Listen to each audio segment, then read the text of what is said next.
Last 2 Sundays tayo nasa basic teachings. Basic teachings means simula. Basic teachings mean yun munang ituro bago ang iba. Basic teachings mean kapag yun ay na-miss natin, sala na tayo sa sunod. And last 2 Sundays ago, we talk about eternal judgment. Pinag-usapan natin ang tungkol sa hell. I pray yung mga hindi naabot yun ay nagbukas kayo ng YouTube at pinakinggan ninyo. And last Sunday naman, we talk about the resurrection of the dead. And we talk about heaven. At napakaganda noon. Sabi ni Jolimer sa akin, Pastor, ako talaga motivated na hindi na ako magkakasala. Sa sanga, Jolly? Okay. So ngayon, another basic teaching. Nagaling pa rin sa verse na yon. Hebrews 6 verse 1. So let us stop going over the basic teachings. Siya, no? Siya, tama na yung mga basic teachings. Lagi nang yan eh. Sabi ko, bakit kaya noon? Ito lagi ang tinuturo. Bakit ngayon? Parang hindi masyado. So let us stop going over the basic teachings about Christ again and again. Let us go on instead and become mature in our understanding. Surely, we don't need to start again with the fundamental importance of repenting from evil deeds and placing our faith in God. Ano ito sabi? Siguro naman, hindi na natin kailangang simulan na naman ang elementary teaching, yung fundamental importance ng of repenting from evil deeds and placing our faith in God. Yan palang repenting from our evil deeds ay basic teaching. And placing our faith in God. Yan ang unang itinuturo sa unang dating. Sa mga first time. Samantalang minsan, iwas na iwas tayong ituro ito. Fundamental importance. Repenting from evil deeds and placing our faith in God is the way of salvation. A basic teaching. Hindi po paniniwala lamang kay Jesus. Kailangan din po natin ang pagsisisi.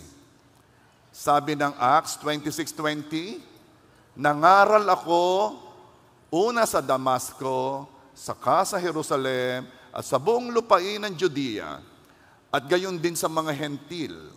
Ipinangaral kong lahat silang magsisi at tumalikod sa kanilang mga kasalanan, lumapit sa Diyos, at ipakita ang kanilang pagsisisi sa pamamagitan ng mga gawa. Wow! Ang ipinangaral ni Paul ay magsisi at tumalikod sa kasalanan bago pa yung lumapit sa Diyos. Tayo, nauna yung lumapit sa Diyos, di ba? So pag-usapan natin itong prerequisite, itong unang sinabi, yung pagsisisi. May 3 bahagi po ang pagsisisi. Ang unang bahagi ay tanggapin mo na ang ginagawa mo'y kasalanan. Bakit? Hindi ka magsisisi kung hindi mo tanggap ng ginagawa mo'y kasalanan.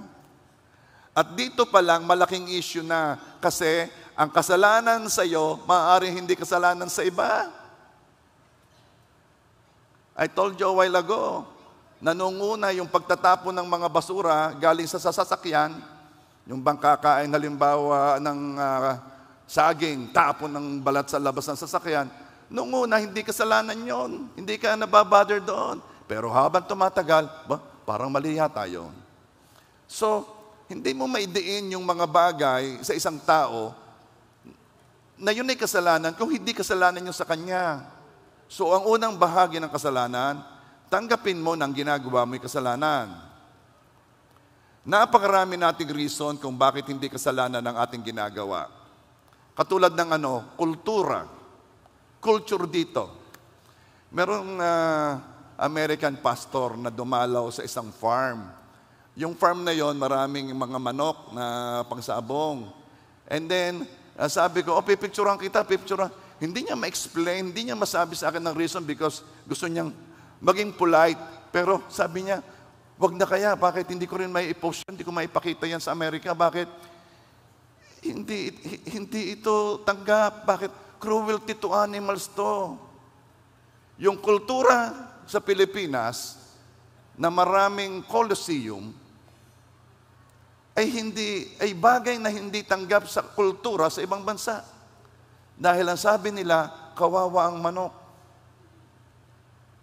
Naalala ko dati ako magsasabong Then ako nag-stop. Tutumigil na ako ng pagsasabong. Pero ayaw ko nang bumalik sa sabungan. Bakit?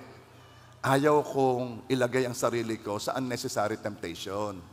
Bakit? Galing ako diyan. Exciting ang sabong. Bata pa kami, nasa sabungan na kami. Malapit na sabungan sa amin Talaga namang pag sumigaw ng malakas, alam namin, yun, nagdeha daw. At kami mga bata pa, nasa sabungan kami. Kami yung nasa itaas. Yun pong malalaki ang taya, nasa baba. Yung 20-20 nasa taas yung. Pero kami po ang maingay. Sapagkat malapit kami sa bubong. Pag nanalo ang manok, hinahampas namin ang bubong. Pa, pa, pa, pa, pa, pa. Okay. Nung ako po ay nagbago na, ayaw ko na ng sugal, ayaw ko na ng sabong. Ayaw ko magpunta. Pero there was a time na kailangan ko magpunta kasi may hinahanap ako. Naku, napilitan ako. Pupunta na ako sa sabungan. Ayaw kong sumilip sa ruweda. Pero dahil nandun hinahanap ko yung sumilip na rin ako. At nung ako'y nakatingin at nakita ko ang mga manok ay naglalaban, nung una'y tuwan-tuwa ako kapag lumabas ang bituka. Bigla akong naawa. Nag-iba na ang aking puso. Naaawa na ako sa manok. Siyempre, hindi sa KFC. Doon lang sa sabungan, naawa ako. Parang hindi na yung dati. So, napakarami nating reason kung bakit hindi kasalanan ng ating ginagawa. At na isa dito ay kultura. Ano pa yung mga reason? Diversion lang naman to. Diversion lang. I mean, pampawala ng focus sa mga nakakabisihan. Diversion lang. Ang iba naman, ito naman maliit lang. Ang iba naman, wala naman akong sinasaktan. Wala naman ibang nasasaktan dito. Ang iba naman, para iyon, mas mabuti ito kaysa, at magsasabi siya ng mas malamang kasalanan. Halimbawa, sinuntok ka. Ba't mo ko sinuntok? Para iyon, mas mabuti yan kung sinaksak kita. Yung hanggang yun. So naghahanap sila ng mas malamang kasalanan para yung ginagawa nila, magkaroon sila ng alibay o magkaroon sila ng reason kung bakit okay. Pero kapag sinukat natin sa sukatan ng Diyos, doon natin nakikita na kasalanan nga pala. Ikaw ba'y nagiinom pa as a lifestyle? Hindi naman ako naglalasing. Pampakalma lang. Para lang po itong kape, na ang kape sa iba, pampagising naman. To'y magkaiba. Bakit? Wala akong nabalita ang nagiinuman ng kape na pagkatapos ay nagpanuntukan. At wala akong narinig na tao na nagsabing, huwag mong papatulan ang nakainom ng kape. Wala ako na. Proverbs 20 verse 1. Wine is a mocker and beer a brawler. Ang alak ay nangungutya, nambubuli, nanloloko. And beer a brawler. At ang beer naman ay brawler, nagbabasag ulo. Basagulero. Whoever is led astray by them is not wise. Ang sino mang naakay nito ay hindi matalino. Pastor naman, wine lang naman. Yung bang, while eating, maybe a little before eating, and some after eating. Iba naman yan. Ikaw ba'y kumakain pa, umiinom? Hindi naman ho lifestyle. Pag may occasion lang. Kailangan ba talaga o hindi na pwedeng wala? Why? Kasi sinasanay mo ang sarili mo. Sinasanay mo ang sarili mo na maging alipin. Mamaya pa, hinahanap mo na yan. So ano mang sabihin mo na, pampagana sa pagkain, o pampasarap habang nakain, o pagkatapos kumain, o pag nauwi na pagkakain, o pagdating sa bahay at ikaw ay gutom. Ano mang sabihin mo, hahanapin mo na yan, hinahanap mo na yan. Ephesians 5:18. Don't be drunk with wine because that will ruin your life. Instead, be filled with the Holy Spirit or with the Holy Ghost. Was there a time na sinabi mo na, sige, sa halip na alak, tayo sumamba? Kasi yun ang kapalit nun eh. Yun ay pinampapalit ng mundo sa pagiging puspos ng banal na Espiritu. Was there a time na sinabi mo, sige, sa halip na mag-wine tayo, let's worship God? Samantalang dito, don't be drunk with wine because that will ruin your life. Instead, be filled with the Holy Spirit. Ito yung malimit na reason ng mga nasa Amerika. Hindi naman malimit pagka Friday lang, tsaka Saturday, kasi may trabaho. Yun nga, hindi mo ba naunawaan ang sinasabi mo? Para kasing dapat uminom eh. Parang dapat talagang uminom. Kaya nga lang may trabaho, kaya Friday and Saturday lang. Paano kung walang trabaho? At ikaw na umiinom. Have you not thought of stopping it at maputol na sa lahi mo?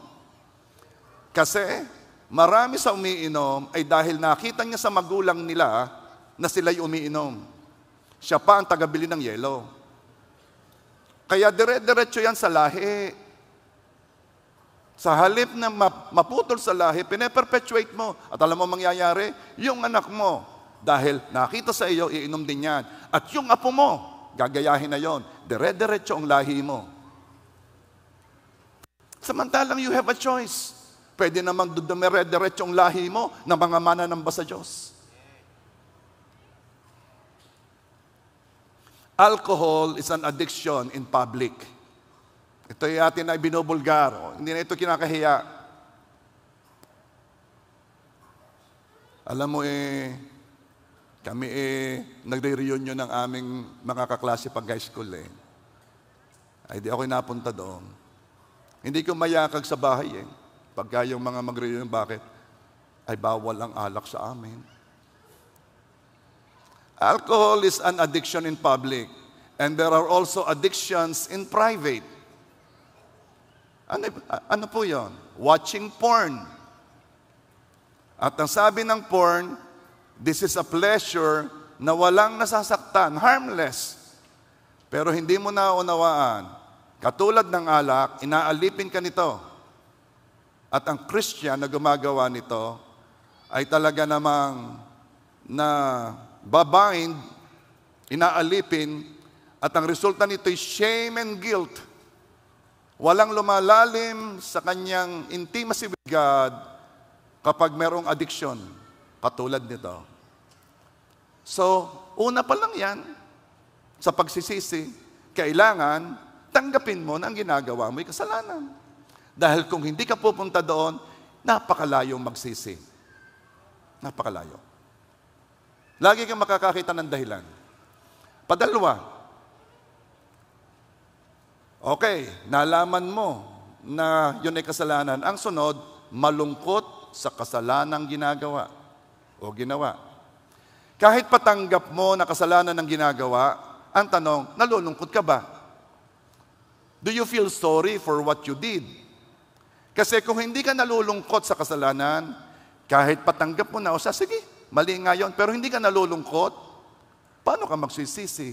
Hindi ka pupunta sa pagsisisi. Kaya sa dalawa palang bahaging ito ng pagsisisi, makikita na natin ang ating malaking pangangailangan sa biyaya ng Diyos. Oh Lord God, biyayaan mo akong makita ko kung ito bagay ayaw mo. Biyayaan mo ako na ako'y malungkot dito kasi, Lord, hindi po ako nalulungkot sarap na sarap po ako. Pero alam kong kasalanan ito, biyaya, Panginoon. Everything is biyaya.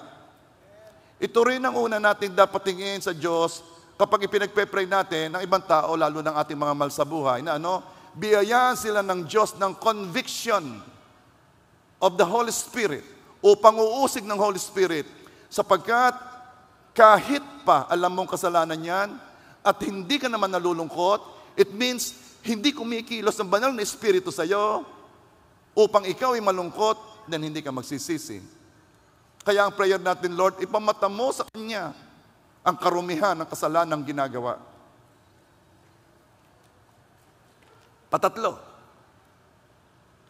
Tatlong bahagi ng pagsisisi. Magpasyang hindi na muling gagawin ang bagay na nagpapalungkot sa iyo. Magpasyang di na uli gagawin. Okay, tinanggap mo na kasalanan yon. Nalungkot ka. Nalungkot ka sa kasalanang ginagawa. Ang sunod ay ang magpasyang hindi na muling gawin yon. Again, ito'y another biyaya. If you remember, one of our guests 3 Sundays ago, I think, si DC, dating LGBT, ang sabi niya sa akin, 3 taon na siyang uma-attend sa kanilang church. Hindi pa siya nagsisisi. Pero isang araw, dumating ang biyaya ng pagsisisi sa kanya. Bigla na lamang siyang na-convict at sabi niya, kasalanan to. Ayaw ko na nito. Oh, I pray. Dumating tayo sa one day na yon. Nasasabihin natin, kasalanan to. Ayaw ko na nito. Marami ay nalungkot na dahil sa kasalanan. Nalungkot dahil nasasaktan na ang kanilang sarili, natatakot na sa mga pwedeng mangyari. Nalulungkot dahil sinasaktan ng ibang tao, at maaaring nalulungkot kasi sinaktan ng Diyos. Pero hanggang lungkot lang, hindi pa rin nagpapasyang magbago. So look at this. Imagine the 3 parts of pagsisisi. Nasaan tayo doon? Baka doon sa, hindi ko nga tanggap na kasalanan yan, ba't ako magsisisi? O baka naman nasa, sige, kasalanan nga yan, pero talagang hindi ako bothered. O number 3, sige, kasalanan yan, ako'y nalulungkot, pero ayaw kong magbago. Itong 3 ito dapat magkakasama para dumating tayo sa pagsisisi. At ang pagsisisi ay ang pagbabago ng isip. Kaya ang sunod na biyaya ay akayin tayo ng Diyos na gumawa ng matibay na pasya. Kindly say, matibay na pasya. Or quality decision na talikuran na ang lifestyle ng kasalanan. When I say lifestyle, it means ugali na, habit na, mayat maya na. Naalala ko si Pastor Dexter. Nung daw siya youth pa sa church, bata pa siya, nagsisigarilyo na siya. Bakit? Kultura sa kanila. Nagsisigarilyo lahat ng kamag-anak niya, ang mga tao sa palibot niya. Hirap daw siyang alisin yon. Pero isang araw, narinig daw niya yung preaching na quality decision. At siya'y nagkaroon ng matibay na pasya. And there, at that day, nagpasya siya, ayaw ko na ng sigarilyo. Tinigil niya. Hanggang ngayon, hindi humahawak na sigarilyo. At ngayon nga'y pastor na. Kapag nagawa natin ang 3 bahagi ng pagsisisi, ang tanggapin na kasalanan, malungkot sa ginagawa, at tumalikod sa kasalanan, saka pa lang tayo pupunta sa lalapit sa Diyos. Samantalang yun lagi ang ating unang pambungad, lumapit ka sa Diyos. Acts 26:20. Ipinangaral kung dapat silang magsisi at tumalikod sa kanilang mga kasalanan, lumapit sa Diyos at ipakita ang kanilang pagsisisi sa pamamagitan ng mga gawa. Ang paglapit sa Diyos ay hindi pa kaligtasan. Hindi ka pa pupunta sa langit kahit ikay lumalapit sa Diyos. Ang pagsisisi at paglapit sa Diyos ang kaligtasan. Ang pagsisisi na nakikita sa iyong gawa. Minsan kasi akala mo nagsisi ka na pero ang gawa mo naman hindi yun ang sinasabi. Ang pagsisisi na napapatunayan sa iyong pagbabago. Yes, we always say everybody's welcome. And still it is. Yun ang ating dito, yun ang ating puso. Everybody's welcome. Pero I pray, your day will come na sasabihin mo, yes, I will come as I am. Everybody's welcome. Come as you are, but I will not remain as I am.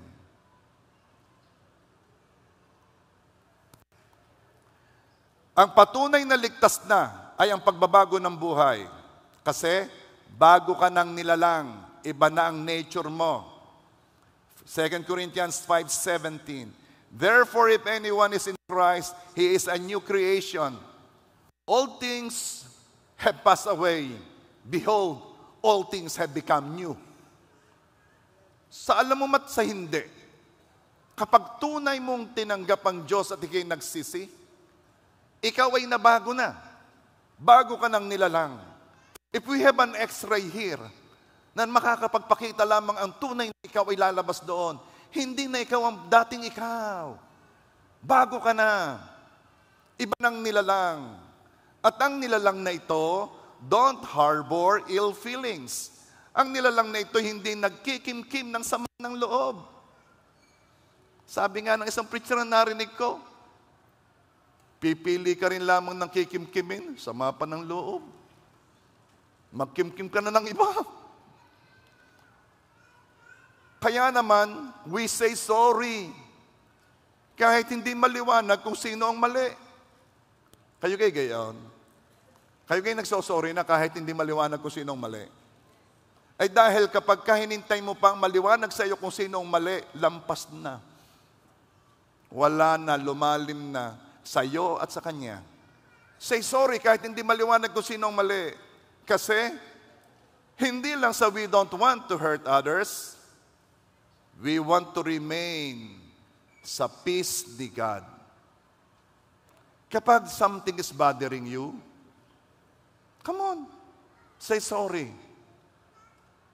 Ako, hindi ako makagawa ng preaching pag may dalahin ako.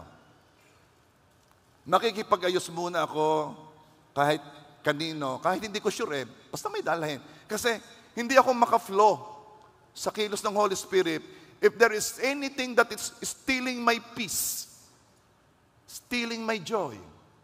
Pag wala akong peace, I cannot make a preaching. Bakit? Bago akong nilalang eh. Yung nilalang na iyon, hindi yun nabubuhay sa galit. Hindi yun nabubuhay sa walang sa walang kapayapaan. Hindi yun ang environment ng nature na yon. Alam mo yung mga pangit na sitwasyon? Ang pangit na sitwasyon ay nagpapalabas ng tunay nating pagkatao. Kabait-bait noong nasa church at nakikinig ng preaching. Pero noong lalabas na at sasakay sa kanyang sasakyan, nakita niyang may nakaharang na sasakyan.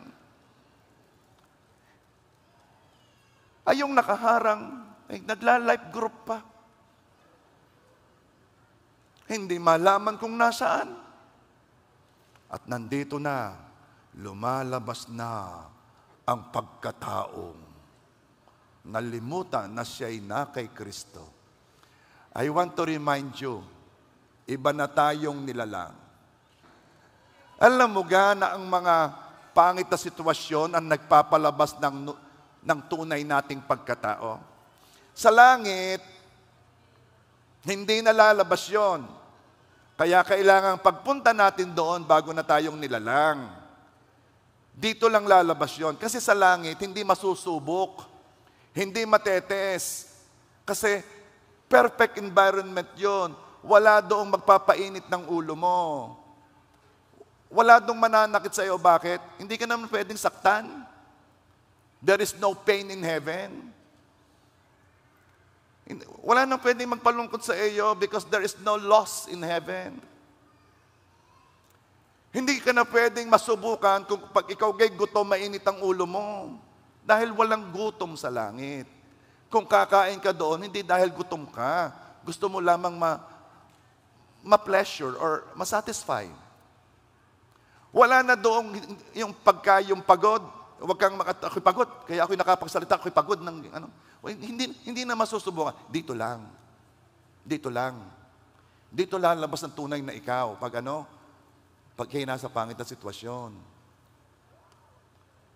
Kaya siguraduhin mo na kapag ikay piniga, ang kakata sa iyo ay yung bago mong pagkatao. Your new nature. Yung kung sino ka kay Kristo, yun ang lalabas. Hindi yung pag nakakita kang may bumili ng bagong sasakyan, ang lumalabas sa iyo inggit. Wala nun sa iyo. Miski pigain ka, ang lalabas sa iyo, salamat Panginoon, at siya'y pinagkalooban mo at siya'y pinagpala mo. Hindi yung pag pinipiga ka ng sitwasyon, halimbawa at hindi ka napansin, pinipiga ka ng sitwasyon, gustong lumabas sa iyo ay yung dating pagkatao, hindi mo ako pinansin ha, 3 linggo, hindi rin kita papansinin. Anong lalabas sa iyo pag ikay piniga? Dahil dito sa mundo ay maraming pangit na sitwasyon.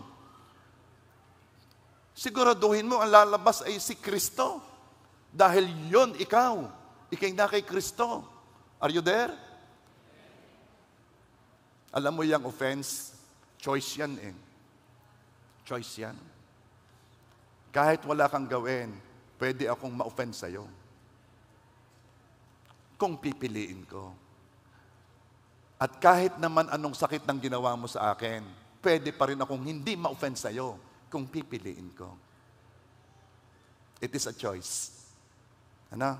Sabihin mo sa katabi mo, ano mang gawin mo sa akin, pero wag mong susubukan. Hindi. Sa biyaya ng Diyos, hindi ako ma-offend sa'yo. Sige, utangan mo na.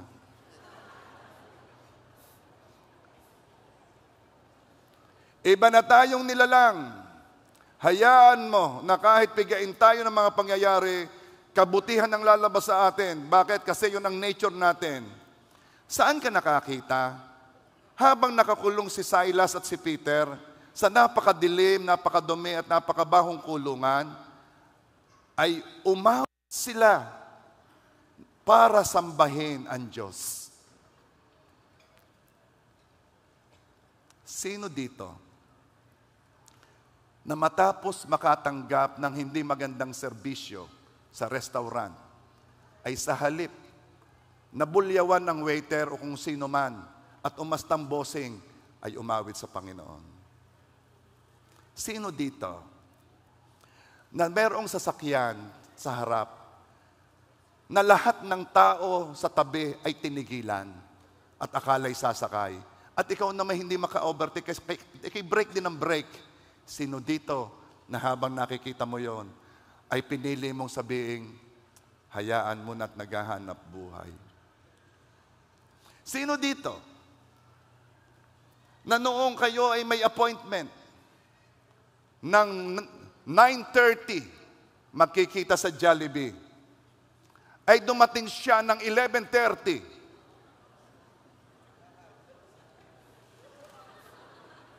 Parang hindi ko na maituloy ang sasabihin ko eh. Parang nag-react na. Ay piniling maging kalma. Meron akong sasabihin sa inyo ha. Sa Pilipinas, pasok pa yon sa before lunch. Hindi pa siya lumalampas. Kung siya'y nasa after lunch na, magalit ka. Now, let's define. Before lunch is 9 to 11:30. After lunch is 1 to 3. Dahil pag lumampas doon, merienda time. Ganyan po tayong sumukat ng oras sa Pilipinas. Before lunch, after lunch, merienda time, at yung gabi, anong sukat mo doon? Ang pagsukat doon anytime. Wala nang uwian. Okay. Being offended is a choice. Hayaan mong pagpiniga ka, ay lumabas ang mabuting bagay. At ikaw naman na laging late, taas ang kamay. Ako lang. Kung may kilala ka na laging late, sabihin mo sa kanya, pero wag na, baka magalit. Sabihin mo sa kanya, magsisi ka na. Yan na, yan na, yan na. Awatin mo yan, awatin mo yan. Hindi nyo napapansin, pag ang lalaki nanliligaw sa babae, Miski Lake, oy, magkita tayo dito sa kapihan. Anong oras? 4. Alam mo, dumating 7. Sabi ng babae na nililigawan, nainip ka? Ano sabi ng lalaki? Hindi. At nakita ng babae, 3 kape nang nauubos. Hindi, okay lang yun. Sus, makita kita'y maligaya ako. Noong asawa na,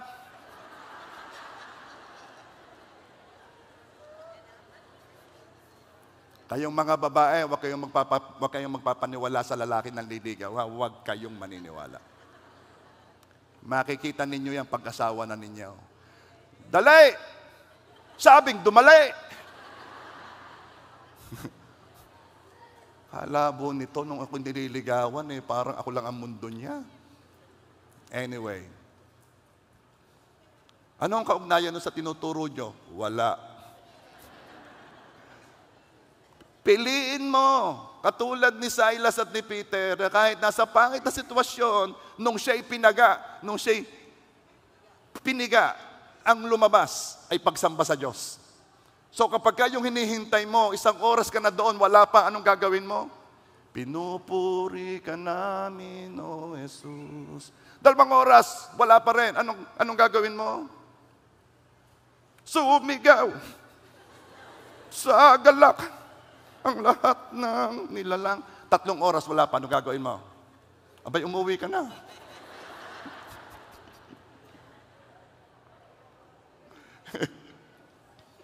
Okay. Matthew 7:18 and 19. Hindi maaaring mamunga ng masama ang mabuting puno at mamunga ng mabuti ang masamang puno. 19. Kaya't makikilala ninyo sila sa kanilang mga bunga. A man is not what he say he is. A man is what he does. Makikilala mo siya sa kanyang bunga. Marami nag-aakalang sila'y ligtas na kasi tinanggap na nila si Jesus kahit walang pagbabago. Akala ang pagtanggap kay Jesus ay sapat na upang maligtas. Kahit hindi tumalikod sa kasalanan, they want to enjoy the benefits of the two worlds, heaven and earth. Ano ba ang pagkatanggap mo kay Jesus? Atin nga linawin. Tinanggap mo ba si Jesus bilang ano? Tagapagligtas po. Well, si Jesus ay hindi lang tagapagligtas mo. Si Jesus ay hari. Romans 10:9. If you openly declare that Jesus is Lord and believe in your heart that God raised Him from the dead, you will be saved. If you declare that Jesus is Lord, the Anointed One, ano bang ibig sabihin ng Lord? Lord is a person who has authority, ownership, and control over you. Yan ang ibig sabihin ng Lord. Siyang may otoridad, may pag-aari, at may control sa buhay mo. Ano ibig sabihin? Siyang masusunod. Hindi natin masasabi na si Jesus ay ating Panginoon nang walang pagbabago sa ating puso. Si Jesus ay hindi maaaring pandagdag lang sa ating buhay. Hindi siya pangalwa o kahit hindi siya ang una sa mga maraming karibal sa puso natin. Si Jesus ay siya lang. Siya lang dapat ang nasa puso natin. Kaya kung tatanggapin natin siyang Panginoon, tatanggihan natin ang ating sarili at gagawin natin kung ano ang gusto ng Diyos. Mamamatay tayo sa ating sarili, sa ating mga pagnanasa, at yayapusin natin ang layunin ng Diyos. Pastor, I have confessed with my mouth that Jesus is Lord. And I have believed in my heart that He was raised from the dead. Pero hindi ko ma-let go ang aking mga kasalanan, yung mga pet sins ko, Pastor. Okay lang ba yon? Tinanggap ko na si Jesus na aking Diyos, na aking Panginoon. Naniwala ako siya na buhay na maguli, pero hindi ko ka ma-let go ang aking mga kasalanan. Pastor, Okay lang yun, ano? Siyempre, okay lang yun. Pwede yun. Huwag mo lang siyang tatawaging Lord. Masasabi mo ang lahat kay Lord Jesus, huwag lang no Lord. Pwede mo sabihin lahat, huwag lang yung ayaw ko Lord. Kasi, hindi yun ang magkahiwalay eh. Panginoon mo nga, tapos sasabihin mo, hindi. So pwede naman, huwag mo lang siya tawaging Lord. Kaya sabi ng Lucas 6:46, "But why do you call me Lord, Lord, and not do the things which I say?" Ba't mo ko tinatawag na Lord, Lord? Di mo naman ginagawa sinasabi ko. Ibig sabihin, kung hindi mo susundin, pwede. Huwag mo siyang tatawaging Lord. At alam naman natin, those people that will not confess Jesus as Lord will not be saved. Kung si Jesus ang Lord, siya nagmamay-ari sa'yo. Wala kang say sa buhay mo. Siya naghahari sa buhay mo at nais niyang lumalago tayo sa pagsunod sa Kanya. Ibig sabihin, kung ngayong linggo sumunod ka, sa susunod na linggo susunod ka pa rin, hanggang sa patas ng patas ang level ng pagsunod mo. Kung dati, nalilate ako, ang simula ay 9:00, dumadating ako ng mga 9:15, sa susunod, from glory to glory, 9:14. Dahil sa hindi malinaw kung sino ang tinatanggap, naging mababaw ang ating pagiging Christian. Acts 16:31. "Believe in the Lord Jesus and you will be saved, along with everyone in your household." Lagi natin sinasabi yan. Pag may isang nananampalataya sa pamilya, ang buong pamilya maliligtas. Tayo masaya. Hindi natin naunawaan ang akala natin, basta maniniwala lang tayo na nag-i-exist ang Diyos. Hindi tayo atheist. Basta naniniwala lang tayo na si Jesus ay anak ng Diyos, ay sapat na upang tayo maligtas. Hindi natin, na-miss natin yung believe in the Lord Jesus. Tanggapin si Jesus bilang Lord. Ang ginawa natin, tanggapin si Jesus sa iyong puso at pag namatay ka, pupunta ka sa langit. Sinong Jesus? Dahil pag yay Jesus, yay Panginoon. Tinanggap ko si Jesus, Pastor, pero bakit walang nagbago sa akin? Kasi hindi hari ang natagpuan mo. Ang natagpuan mong Diyos ay Diyos na pinasusunod mo sa gusto mo. Jesus, bili mo ko nito, bil mo ko nito, bil mo ko nito, Jesus. Jesus, bigay mo to, bigay mo to, bigay mo to.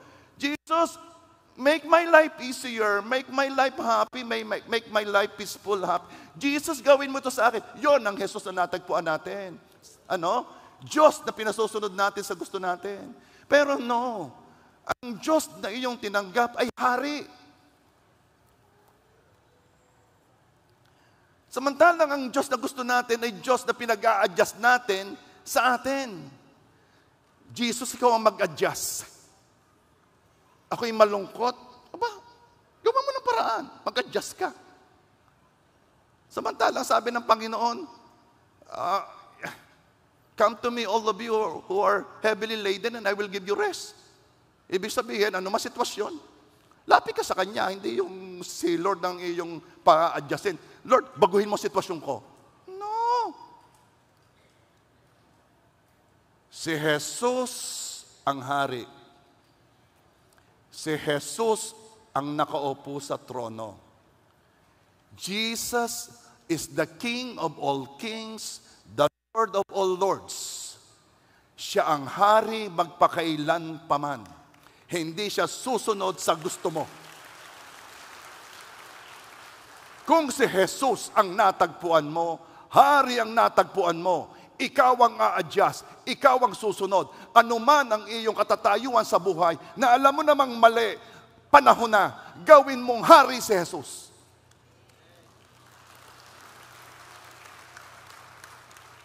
Hindi po Jesus po is love. Love po siya, love. Yeah.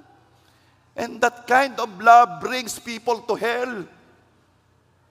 Hindi mo kasi naunawaan ng love Akala mo love according to your definition Akala mo yung love ng magulang mo Kahit anong gawin mo, mahal na mahal ka. Walang consequences. No. Our God is King, just, and loving. Yes.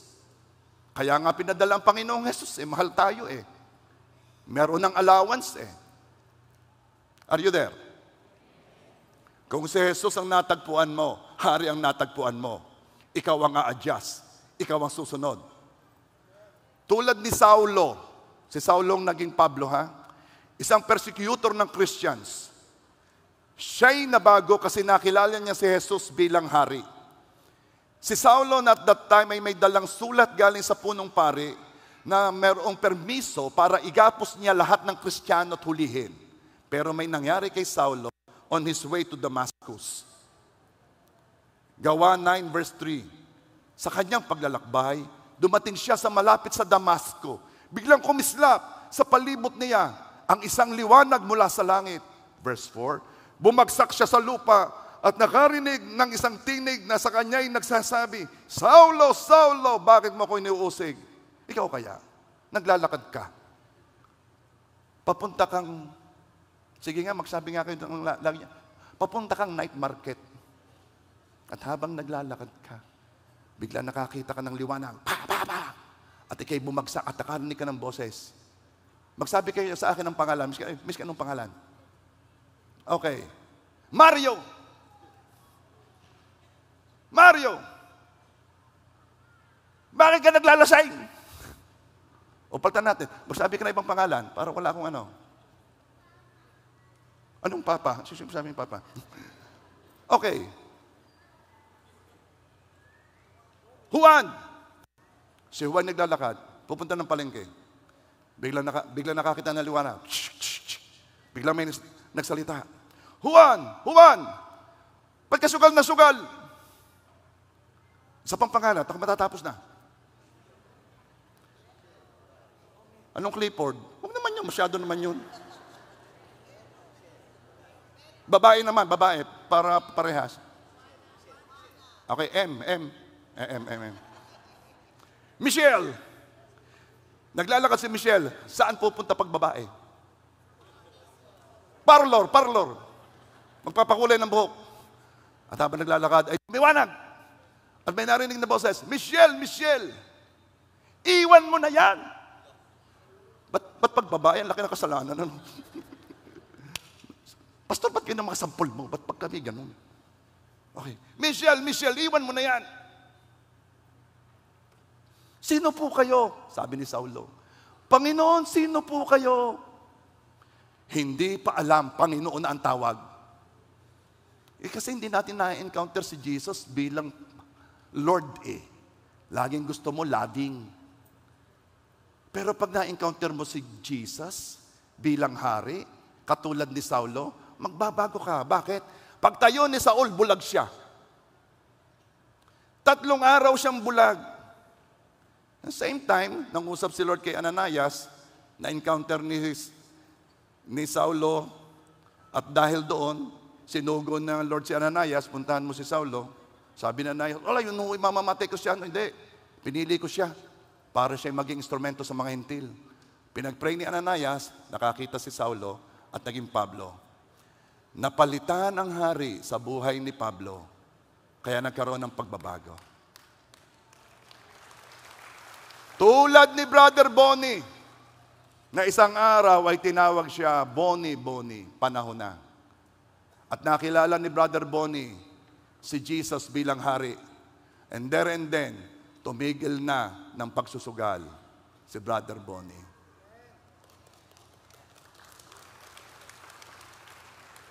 Katulad ng isang taong hindi ko babanggitin ang pangalan, hindi pa siya ready, na tumigil sa pambababae. Kaya hindi ko masabi ang pangalan. Kasi napalitan na ang kanyang hari. Nakita na niya si Jesus. Siya na ang Panginoon. Kapag hari o Panginoon o Lord ang na-encounter mo, ang pagtalikod sa lantarang pamumuhay sa kasalanan or lifestyle of sin should be instant. Kaya hindi ka pa nagbabago. I'm telling you, hindi mo na-encounter si Jesus bilang Lord. Na-encounter mo siya bilang Panginoon na ang bait-bait sa'yo. Kay buti-buti mo, Panginoon. Ba't hindi natin sabihin, makatarungan ka, Panginoon. Ang kabayaran ng kasalanan ay kamatayan. Hindi kay buti-buti mo, Panginoon. Siyempre, nalapit tayo mabuti. Pero hindi natin nakita. Siya'y Panginoon. Ang gusto niya ang masusunod. Hindi tayo ang masusunod, tayo nga adjust. Pastor, ayaw ko. Pwede, choice mo yan. Nasabi na naman na yung consequences Pili, langit o impyerno. Pili.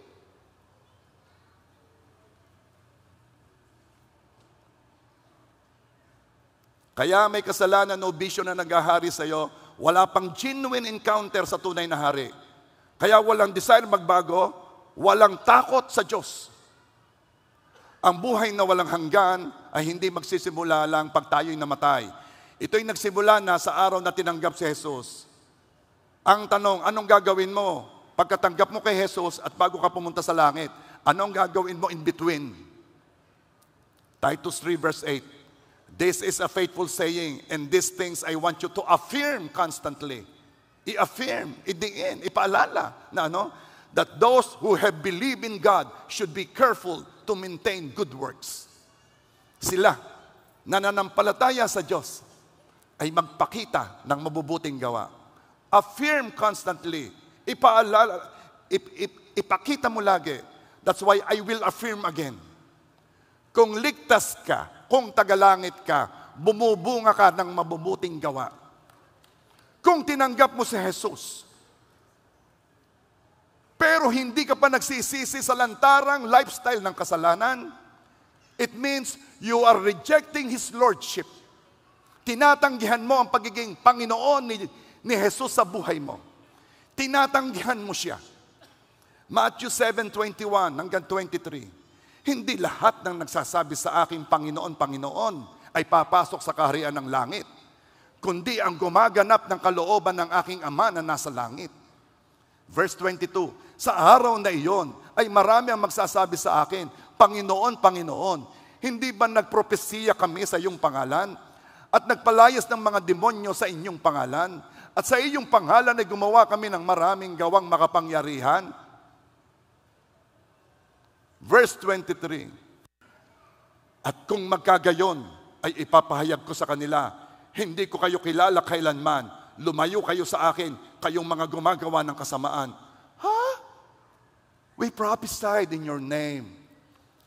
Kami nag-cast ng demons dahil sa pangalan mo. Ganito baka kasi akalain nyo kayo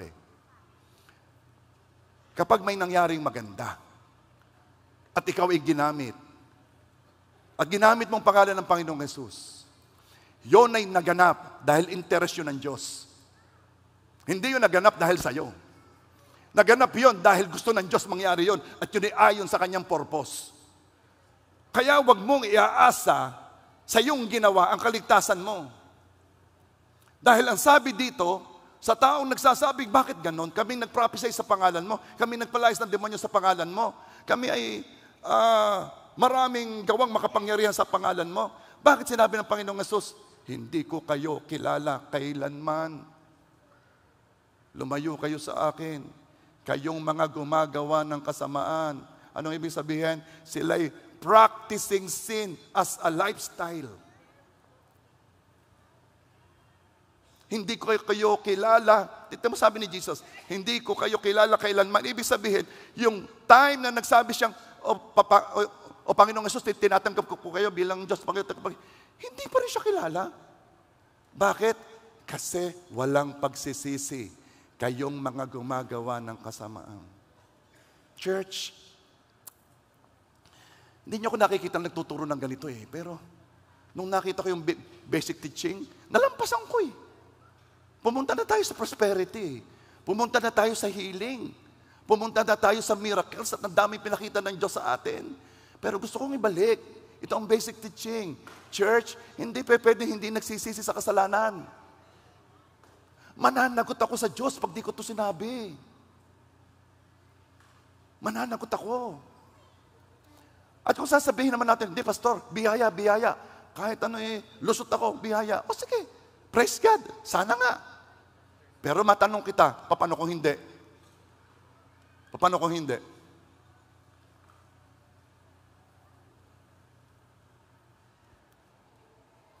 Sinusukat natin ang kasalanan sa potensyal nito makasakit sa sarili o sa iba. Lari na hindi man na makakasakit. Ang issue hindi kung masasaktan ka o makakasakit sa iba, yung kasalanan mo. Ang issue ay sino ba ang naghahari sa iyo? Hindi, kaya kong alisin ito pag gusto ko na. Pag ako'y nagpasya, kaya kong alisin ito. Ba't di mo maalis? Ito yon, inaalipin ka na ng kasalanan. Hindi mo lang matanggap, hindi mo lang makita. Ang kasalanan yan ang naghahari sa iyo. John 8:34. Matatapos na ako.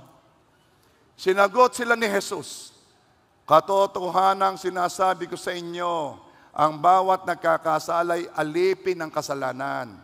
Verse 35, ang alipin ay walang palagi ang lugar sa sambahayan.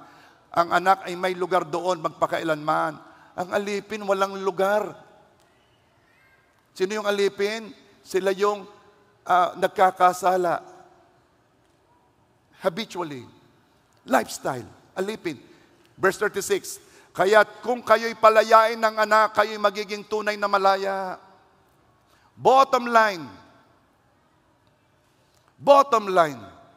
kailangan magkaroon ng pagsisisi sa sinful lifestyles. Okay. Hindi ko sinasabi dito yung ikaw ay nagkamali. Ay, nakaimik ako ng gayon. Hindi yon, hindi mo naman laging ginagawa yun eh. Ang pinag-uusapan dito, yung ugali na, hindi mo ka talaga may give up. Hindi mo ka talaga maibigay sa paghahari ng Diyos. Mas pinipili mo gang yan ang umalipin sa'yo, kaysa ikaw ay servant of God. Church, ang kaligtasan ay dalawa. Magsisi sa kasalanan at ipakita ito sa pamamagitan ng gawa at tanggapin si Jesus. Tanggapin ang Diyos.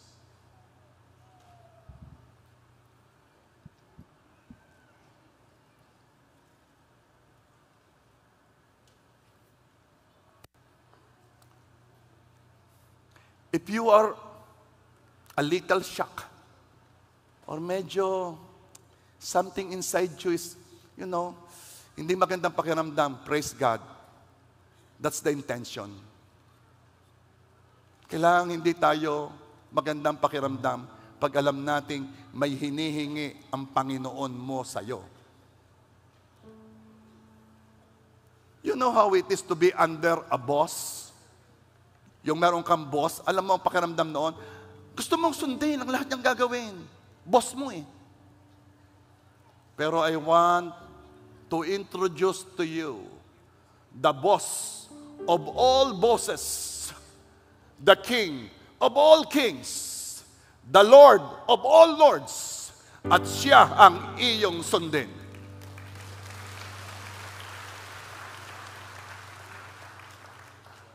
There is a challenge today. It is a challenge na talikudan na yung mga habitual sin. Yung mayat-maya na, yung lifestyle na, yung personalidad mo na. Talikuran na. There is a challenge today. Close your eyes, please. O Panginoon Diyos, ang iyong salita'y makapangyarihan. Napaka-makapangyarihan. It's like a two-edged sword that pierces even to the dividing asunder of soul and spirit. At hayaan mong salitang ito'y pumasok sa puso namin. O Lord, hayaan mo yung mga salitang iyan ay humalukay sa aming puso. Guluhin ang dapat magulo. At huwag kaming manatili sa fake assurance ng kaligtasan. O Panginoon Diyos, ang nakasalalay sa amin dito'y kaligtasan. Biyayaan mo kami na makapagpasya sa araw na ito. Napiliin ka. And to let go of sinful lifestyle. Alam mo na kasalanan ang ginagawa mo. Talikuran mo na yan. Alam mo rin nalulungkot ka na. Pero nahihirapan ka pa rin talikuran. Ito na ang araw. Huwag ka nang matakot na encounter mo ang Panginoong Hesus. Ito'y gagawin mo hindi dahil masasaktan ka o nakakasakit sa iba. Ito'y gagawin mo dahil yan ang sinabi ng Hari. Yan ang sinabi ng Panginoon. At ikaw ay susunod sapagkat ang tinanggap mong Hesus ay Panginoon. Hari.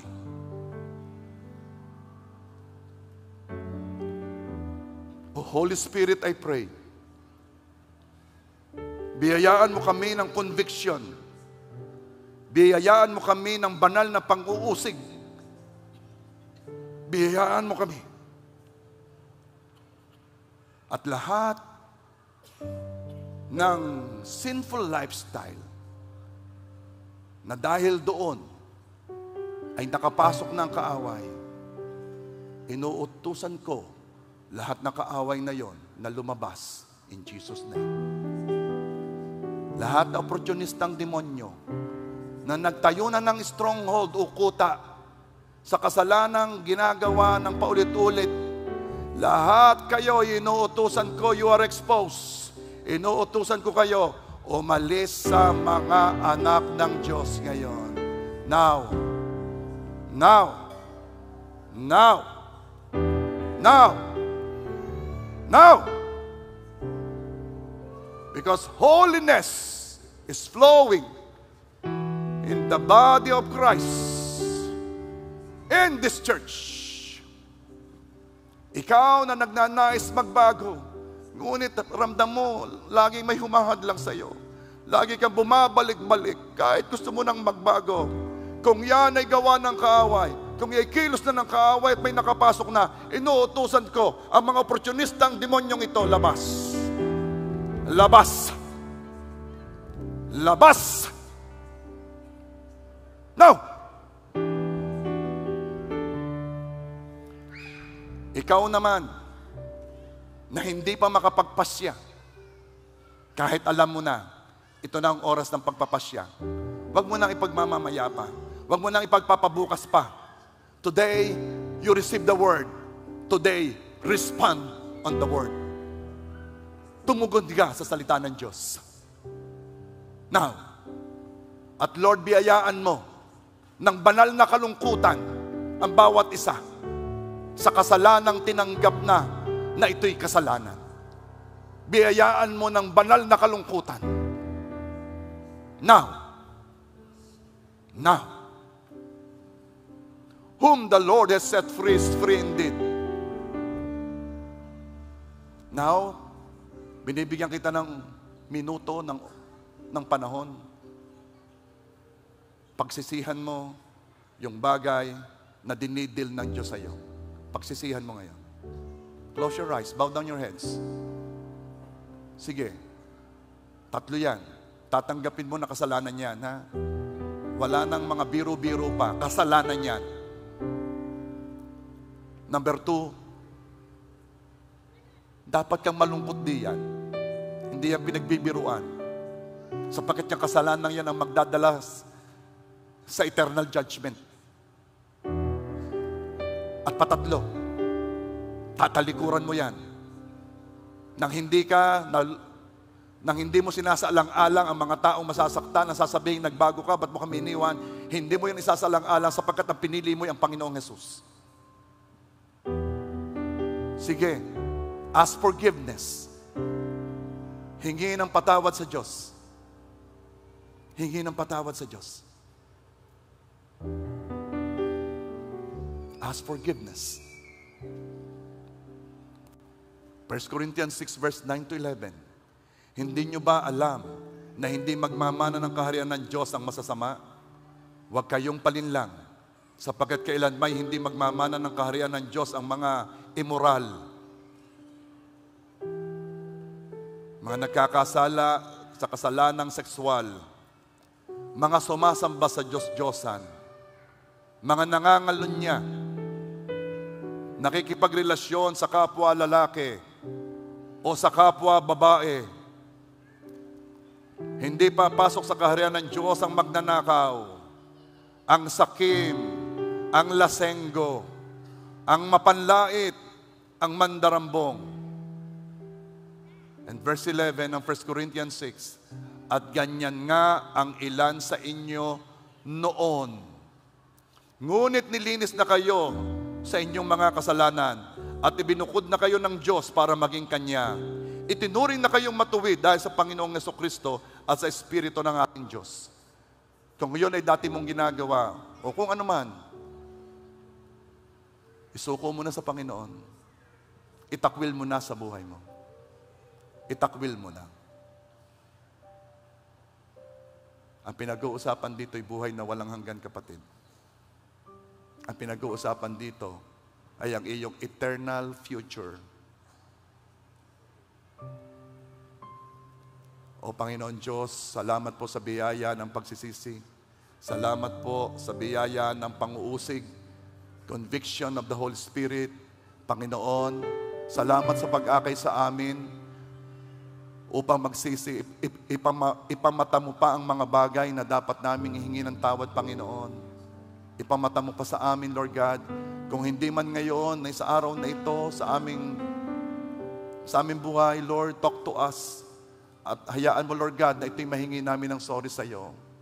Kami po'y bago ng nilalang, iba na ang aming nature, iba na ang aming puso. At ang pusong ito'y ayaw ng manakit ng tao, ayaw ng manakit sa sarili, higit sa lahat, ayaw ng manakit sa Diyos. Lord, salamat po. Now, sabihin ng lahat, O Panginoon Diyos, patawad po sa aking mga kasalanan. Pinagsisisihan ko po ito. Tinatalikuran ko po ito. Ang aking masasamang bisyo, maling kinagisnan. Patawad, Panginoon. Panginoong Jesus, lumalapit ako sa iyo. Tinatanggap ko po kayo bilang aking Diyos, bilang Panginoon at tagapagligtas. Panginoong Jesus, kayo ang aking hari. Kayo ang masunod sa buhay ko. Kayo ang Panginoon ko. Ako na lang mananalangin. O Panginoon Diyos, nandito ngayong mga anak, hindi lamang nagpupurit, nagsasamba sa iyo, kundi ang iyong mga anak na kung saan ang nature mo ay nasa puso nila. Ang iyong mga anak na tunay na iyong iniligtas at mananatiling ligtas hanggang wakas. Ang iyong mga anak na gumagawa ng iyong mga utos at isinusulong ang iyong layunin. Ang iyong mga anak, nandito sila, Panginoon. I dedicate them all to you. Pati ang mga nasa online viewers, I dedicate them to you. And this I pray in Jesus' name. Amen.